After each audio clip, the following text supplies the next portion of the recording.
Pak Isdar, mohon izin nih, saya akan bacakan beberapa pertanyaan yang sudah mampir di kolom chat. Nah, ini ada 3 pertanyaan. Jadi yang pertama ini tentang bagaimana memaksimalkan kinerja HR GA apabila bertanggung jawab pada HRGA-nya di 2 perusahaan yang berbeda dan model proses kerja perusahaannya juga berbeda gitu. Jadi gimana nih memaksimalkan kinerjanya gitu, pada bertanggung jawabnya pada 2 perusahaan berbeda, terus model proses kerjanya juga berbeda gitu. Mungkin ada pengalaman atau praktik baik yang Pak Isdar bisa bagikan gitu?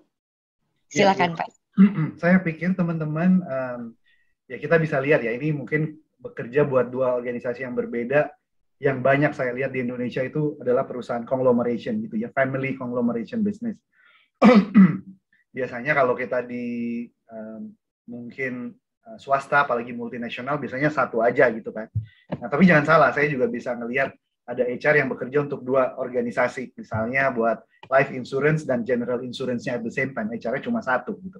Nah, jadi kalau dari pengalaman saya, teman-teman, dan mungkin pandangan saya ya, yang pertama, kita itu harus lebih agile. Sebagai orang HR, ya kita harus bisa menyesuaikan, nggak boleh dong, orang HR satu aja, gitu ya.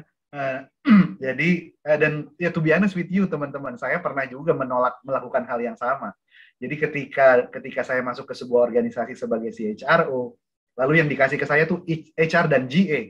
Saya bilang, saya nggak punya kompetensi di GA. Boleh nggak GA-nya saya lempar ke tempat lain? Dan akhirnya GA-nya pindah tuh ke operation gitu ya. Nah, jadi tapi itu terjadi pada saya ketika mungkin di tahun 2014-an, 2015-an gitu ya. Di saat ini, teman-teman, saya pikir kita harus lebih fleksibel, lebih agile. Gitu.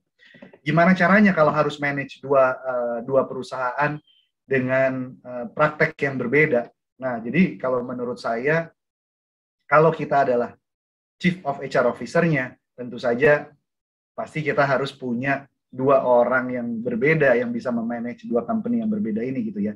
Mungkin istilahnya HR business partner atau HR strategic advisor atau mungkin people partner gitu. Itu yang harus bisa kita lakukan. Dan kalau kita tahu misalnya apa yang berbeda, tapi tentu saja pasti juga ada samanya gitu kan.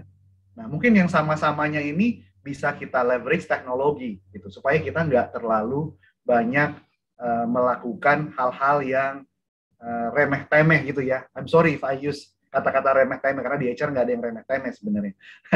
Tapi maksudnya itu adalah hal-hal yang nitty-gritty yang misalnya orang-orang itu bisa cari sendiri misalnya. Policy mereka bisa baca sendiri.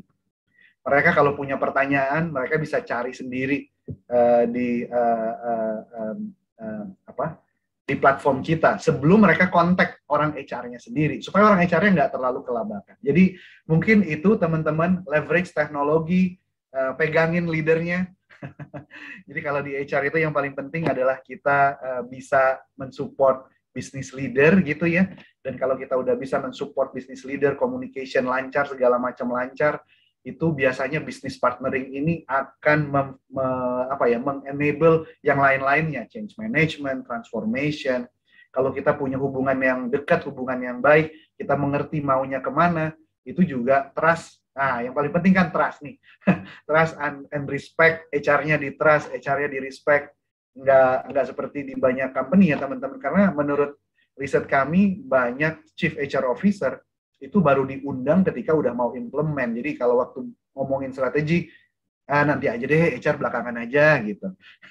Ini artinya kita belum di respect, kita belum di trust gitu. Nah, ini challenge buat kita semua, dan mudah-mudahan jawaban saya yang mungkin lebih general ini bisa membantu. Kalau misalnya nanti kita bisa berdiskusi secara lebih spesifik, mungkin saya bisa memberi jawaban yang lebih spesifik.